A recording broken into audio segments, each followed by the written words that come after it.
Negara Eritrea adalah sebuah negara yang terletak di tanduk Afrika. Eritrea merupakan salah satu di antara sedikit negara di dunia dengan sistem totaliter, di mana pemerintah memiliki kekuasaan mutlak untuk mengontrol apa yang masuk dan keluar dari negara ini. Lebih lengkap tentang negara Eritrea, inilah videonya.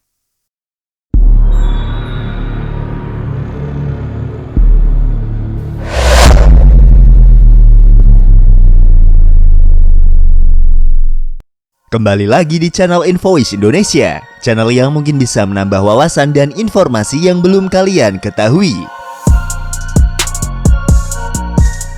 Negara Eritrea adalah salah satu negara yang berada di kawasan Afrika Timur. Negara ini dibelah oleh dua cabang dari celah Afrika Timur atau East African Rift. Negara ini berbatasan dengan negara Sudan di bagian barat, Ethiopia di sebelah selatan, dan dengan Djibouti di bagian tenggara. Bagian timur laut dan timur Eritrea memiliki garis pantai yang luas di sepanjang Laut Merah.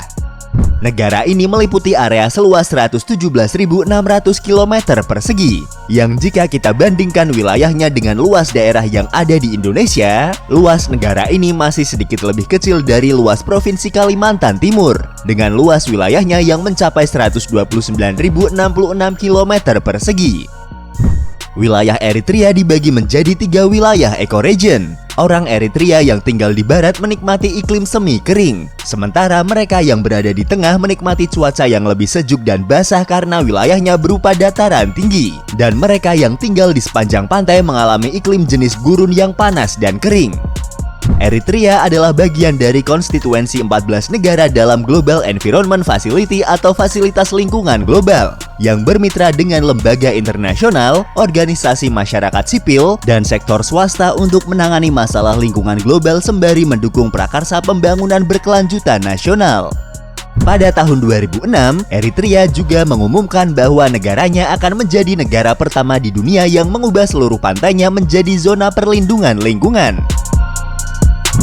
Kota Asmara adalah nama kota terbesar di negara Eritrea. Selain itu, kota Asmara juga merangkap sebagai ibu kota negara Eritrea.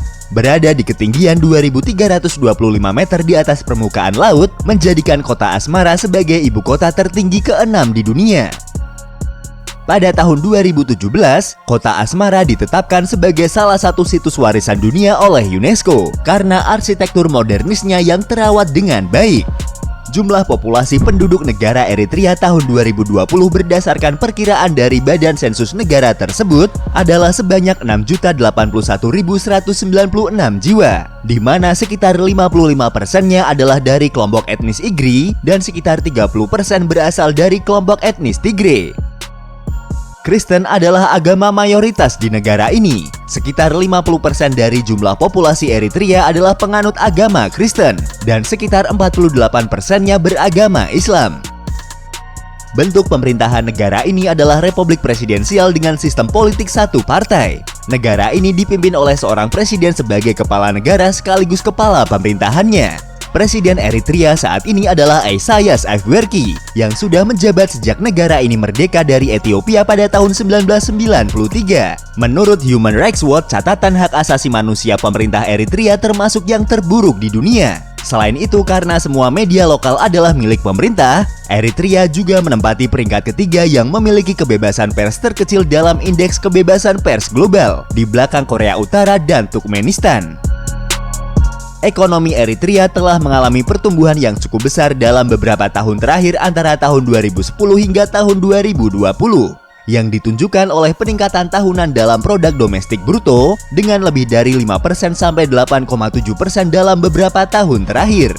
Alasan utama pertumbuhan ekonomi Eritrea baru-baru ini adalah dimulainya operasi penuh di tambang emas dan perak di wilayah Bisa dan produksi semen dari pabrik semen di Massawa. Pada tahun 2011, PDB Eritrea tumbuh sebesar 8,7%, menjadikannya salah satu ekonomi dengan pertumbuhan tercepat di dunia. Eritrea memiliki sejumlah besar sumber daya seperti tembaga, emas, granit, marmer, dan kalium. Selain itu, pengiriman uang pekerja dari luar negeri diperkirakan mencapai 32% dari produk domestik bruto yang juga menyumbang pendapatan dari negara ini. Sejarah Eritrea. Bersama dengan Djibouti, Ethiopia, Somalia Utara, dan pantai Laut Merah Sudan, Eritrea dianggap sebagai lokasi yang paling mungkin dari tanah yang dikenal oleh orang Mesir kuno sebagai Tanah Pan, yang pertama kali disebut pada abad ke-25 sebelum Masehi. Orang Pant kuno adalah bangsa yang memiliki hubungan dekat dengan Firaun Mesir pada masa Firaun Sahur dan Ratu Hatshepsut.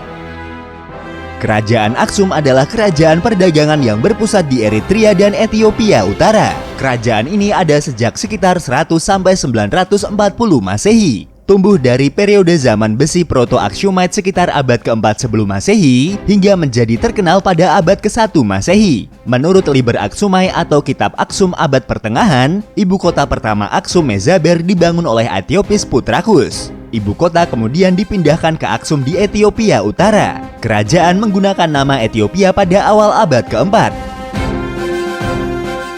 Agama Kristen adalah agama dunia pertama yang diadopsi di Eritrea.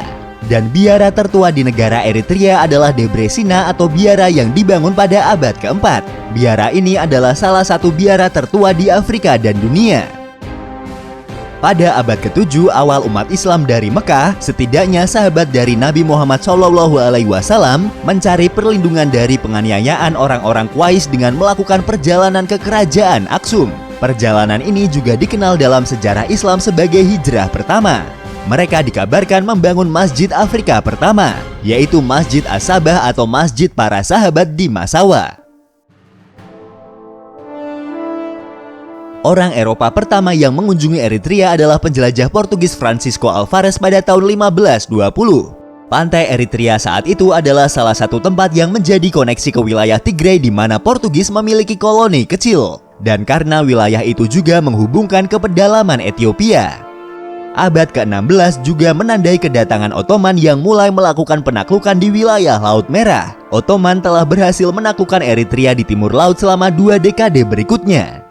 Sebuah wilayah yang membentang dari Massawa hingga Suakin di Sudan menjadi wilayah kekuasaan Ottoman. Wilayah tersebut menjadi wilayah gubernur Ottoman yang dikenal sebagai Habes Eyalet. Massawa dijadikan sebagai ibu kota pertama provinsi baru tersebut. Ketika kota menjadi kepentingan ekonomi sekunder, ibu kota administratif segera dipindahkan ke seberang Laut Merah ke kota Jeddah. Pada tahun 1869 atau tahun 1870, pemimpin lokal yang berkuasa menjual tanah di sekitar Teluk Asap kepada perusahaan perkapalan Rubatino yang dimiliki oleh Rafael Rubatino yang merupakan seorang pengusaha dan kolonialis dari Italia. Rubatino juga merupakan pendiri dari Angkatan Laut Italia.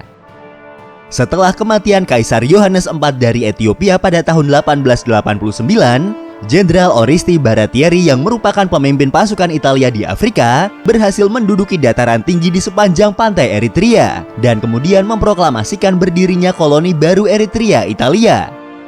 Dalam perjanjian Wakel yang ditandatangani antara Kaisar Ethiopia dan Kerajaan Italia pada tahun 1889, Raja Menelik dari Sewa yang merupakan sebuah kerajaan Ethiopia Selatan mengakui pendudukan Italia atas tanah saingannya di Bogos, Hamasien, Akele Huzai, dan Serai.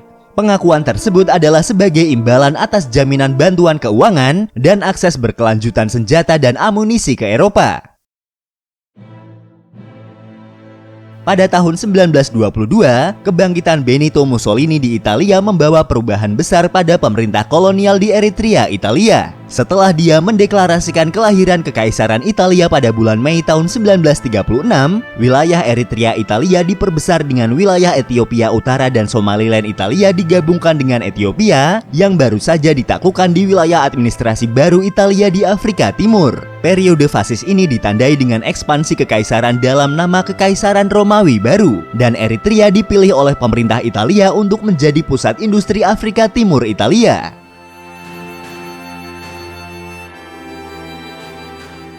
Melalui pertempuran Keren tahun 1941, pasukan Inggris berhasil mengusir Italia dan mengambil alih administrasi negara. Inggris menempatkan Eritrea di bawah administrasi militer Inggris sampai pasukan sekutu dapat menentukan nasibnya. Dengan tidak adanya kesepakatan di antara sekutu mengenai status Eritrea, pemerintahan Inggris berlanjut selama sisa Perang Dunia Kedua dan hingga tahun 1950. Selama tahun-tahun pasca perang, Inggris mengusulkan agar Eritrea dibagi menurut garis agama, dianeksasi sebagian ke Inggris, koloni Sudan, dan sebagian lagi ke Ethiopia.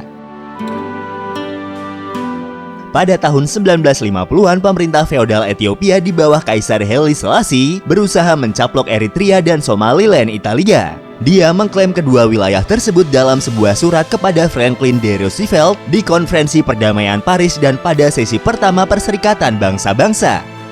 Di Perserikatan Bangsa-Bangsa, perdebatan tentang nasib bekas jajahan Italia terus berlanjut. Inggris dan Amerika lebih suka menyerahkan seluruh Eritrea kecuali provinsi barat kepada Ethiopia sebagai hadiah atas dukungan mereka selama Perang Dunia Kedua.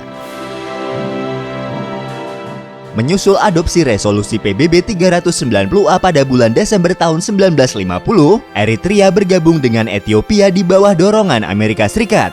Resolusi tersebut menyerukan agar Eritrea dan Ethiopia dihubungkan melalui struktur federal yang longgar di bawah kedaulatan kaisar. Eritrea akan memiliki struktur administrasi dan yudisialnya sendiri, benderanya sendiri, dan kendali atas urusan dalam negerinya termasuk polisi, administrasi lokal, dan perpajakan.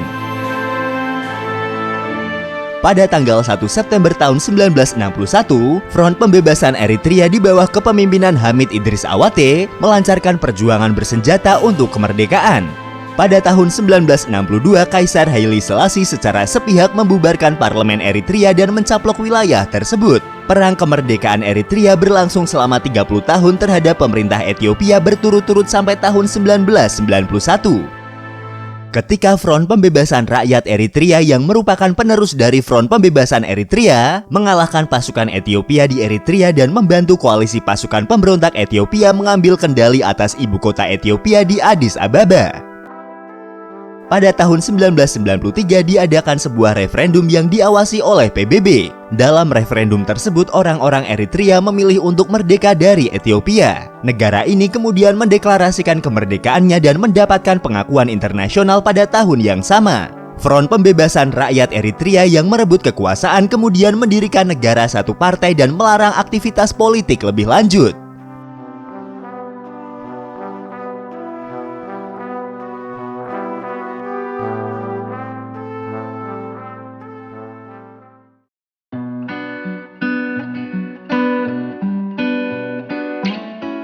Itulah sejarah tentang negara Eritrea. Dan untuk lebih mengenal tentang negara ini, berikut adalah 20 fakta tentang negara Eritrea. Etimologi nama Eritrea berasal dari bahasa Yunani kuno yaitu Erythra Thalassa yang berarti Laut Merah. Nama ini secara resmi diadopsi untuk pertama kalinya dengan pembentukan Eritrea Italia pada tahun 1890.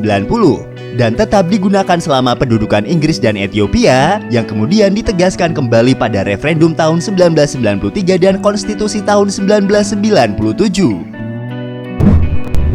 Desain bendera Eritrea yang digunakan saat ini secara resmi mulai digunakan pada tanggal 5 Desember tahun 1995. Bendera nasional Eritrea terdiri dari 3 warna utama yaitu warna hijau, warna merah, dan warna biru dengan lambang karangan bunga dari cabang zaitun di sisinya. Warna hijau pada bendera ini melambangkan pertanian dan peternakan negara. Warna biru melambangkan karunia laut, dan warna merah melambangkan darah yang tertumpah dalam perjuangan bangsa untuk kemerdekaan dengan 30 daun dalam karangan bunga, yang melambangkan 30 tahun perjuangan kemerdekaan. Eritrea tidak memiliki bahasa resmi negara, karena konstitusi negara ini menetapkan persamaan dari semua bahasa yang ada di Eritrea. Eritrea dikenal juga sebagai negara multibahasa. Negara ini memiliki banyak bahasa nasional yaitu bahasa Tigri, Arab, Inggris, Tigre, Afar, Beja, Belen, Kunama, Nara, dan Sahu.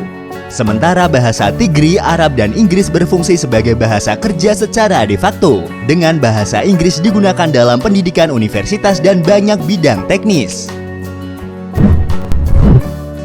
Mata uang resmi dari negara ini adalah Nakfa Eritrea yang dikodekan dengan IRN. Satu Nakfa Eritrea jika ditukarkan ke mata uang kita memiliki nilai sekitar Rp945.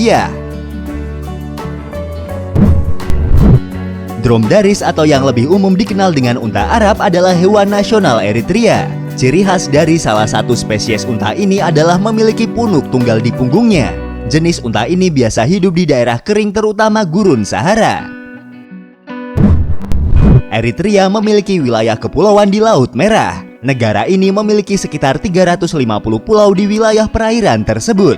Sebagian besar terintegrasi dengan Kepulauan Dahlak dan beberapa di Kepulauan Hanis yang juga merupakan bagian dari Yaman. Presiden Isaias Afwerki adalah salah satu presiden dengan masa jabatan paling lama di dunia. Dia menjabat sekitar 27 tahun sejak negara ini merdeka pada tahun 1993 sampai sekarang. Pada tahun 2015, Reporter Without Border yang merupakan organisasi non-pemerintah internasional yang melindungi hak atas kebebasan informasi menempatkan Eritrea di bawah pemerintahan Presiden Isaias Afwerki sebagai peringkat terakhir dalam indeks kebebasan pers untuk tahun ke-8 berturut-turut. Sejak merdeka dari Ethiopia, Eritrea belum pernah sekalipun mengadakan pemilu. Negara ini telah beberapa kali merencanakan diadakannya pemilihan, namun rencana tersebut belum pernah terlaksana. Menurut Human Rights Watch, catatan hak asasi manusia negara ini termasuk yang terburuk di dunia. Sebagian besar negara menuduh pihak berwenang Eritrea melakukan penangkapan dan penahanan sewenang-wenang dan menahan sejumlah orang yang tidak diketahui tanpa dakwaan atas aktivitas politik mereka. Selain itu, aktivitas seksual sesama jenis baik pria maupun wanita adalah ilegal di Eritrea. Menurut BBC News, Eritrea adalah satu-satunya negara Afrika yang tidak memiliki media berita yang dimiliki secara pribadi atau swasta. Media pemberitaan negara ini secara penuh dikuasai oleh pemerintah. Media independen telah dilarang di negara ini sejak tahun 2001, dan jurnalis dari negara lain dilarang masuk ke Eritrea. Militer Eritrea adalah salah satu yang terbesar di Afrika. Sejak tahun 1995, program wajib militer telah dilembagakan di negara ini. Secara resmi, wajib militer harus diikuti oleh para pria dan wanita. Mereka harus bertugas minimal selama 18 bulan, yang meliputi 6 bulan pelatihan militer dan 12 bulan melakukan tahun sekolah biasa untuk menyelesaikan tahun terakhir sekolah menengah mereka. Dengan demikian, sekitar 5% orang Eritrea tinggal di barak di gurun dengan mengerjakan proyek seperti pembangunan jalan sebagai bagian dari pelayanan mereka terhadap negara. Para wanita memainkan peran aktif dalam perang kemerdekaan negara Eritrea. Dengan lebih dari 30% anggota pejuang kemerdekaan Eritrea adalah wanita. Kelompok ini memiliki presentase wanita tertinggi daripada semua gerakan pembebasan lainnya di dunia. Para wanita Eritrea telah dikenal untuk bertarung bersama kaum pria mereka sejak tahun 1810. Eritrea adalah rumah bagi salah satu kota pelabuhan tertua di Afrika. Reruntuhan Adulis yang ditemukan di kota Zula saat ini adalah sebagian dari kerajaan Aksumite. Kota pelabuhan Adulis adalah salah satu kota Afrika kuno yang didirikan pada masa kerajaan Aksumite pada tahun 100 Masehi di Eritrea. Para pedagang Romawi menggunakan pelabuhan tersebut selama abad kedua dan ketiga Masehi. Kota Asmara yang merupakan ibu kota Eritrea mendapatkan julukan sebagai Roma Baru atau kota Italia di Afrika. Kota Asmara disebut sebagai Roma Baru karena sebagian besar bangunan tua di Asmara memiliki arsitektur Italia. Setelah Benito Mussolini mengambil alih Eritrea, dia mencoba mengubah Asmara menjadi Roma kecil. Oleh karena itu, dia membangun banyak bangunan monumental dengan arsitektur Italia yang sangat indah. Sentuhan khas Italia di kota ini adalah efek dari Eritrea dijajah oleh Italia untuk waktu yang sangat lama. Etimologi nama kota Asmara memiliki arti mempersatukan. Awalnya ada 4 klan di wilayah Asmara saat ini, yaitu Serenser Geza, Geza Selele, Geza Gerten, dan Geza Asmai. Klan-klan ini selalu diserang oleh masyarakat dari daratan rendah dan pemimpin Mela Seger Mereb. Oleh karena itu, para wanita dari klan ini memutuskan untuk bersatu melawan musuh bersama mereka dan menjaga perdamaian mereka. Orang-orang itu kemudian setuju dengan nama mereka Arbet Asmara. Arbet Asmara adalah nama Tigrinya yang berarti 4 membuat mereka bersatu. Titik tertinggi Eritrea adalah Emba Soira. Emba Soira adalah gunung tertinggi di Eritrea yang tingginya mencapai 3018 meter di atas permukaan laut. Emba Soira adalah bagian dari dataran tinggi Eritrea dan terletak di sisi tenggara di Bab. Gunung tersebut dapat diakses dengan menggunakan jalan beraspal dari kota Senat sekitar 135 km sebelah selatan Asmara. Titik terendah dari negara ini berada pada ketinggian 125 meter di bawah permukaan laut. Tempat tersebut berada di wilayah Afar Depression atau dikenal juga sebagai Danakil Depression. Danakil Depression adalah salah satu tempat terpanas sepanjang tahun di bumi. Rata-rata curah hujan tahunan di wilayah ini hanya berkisar antara 100 hingga 200 mm setiap tahunnya. Salah satu hominid tertua atau manusia paling awal di dunia ditemukan di Eritrea. Tengkorak berusia 1 juta tahun dengan ciri-ciri yang terkait dengan Homo sapiens dan Homo erectus ditemukan di wilayah Afar di Eritrea. Tengkorak ini menyediakan hubungan anatomis antara manusia modern paling awal dan hominid. Meskipun memiliki iklim yang sangat panas, Eritrea adalah rumah bagi gajah, manatee, bass babies, kelinci, landak, macan kumbang, hyena, polycats, rubah, anjing liar, keledai, berang-berang, babi hutan, jerapah, dan rusa. Dan dari 250 spesies karang yang ditemukan di perairan Eritrea, sekitar 20% adalah endemik dan karenanya tidak ditemukan di tempat lain di dunia. Itulah sejarah dan fakta dari negara Eritrea, sebuah negara totaliter dari Afrika. Terima kasih sudah menonton dan tunggu video dari kami selanjutnya.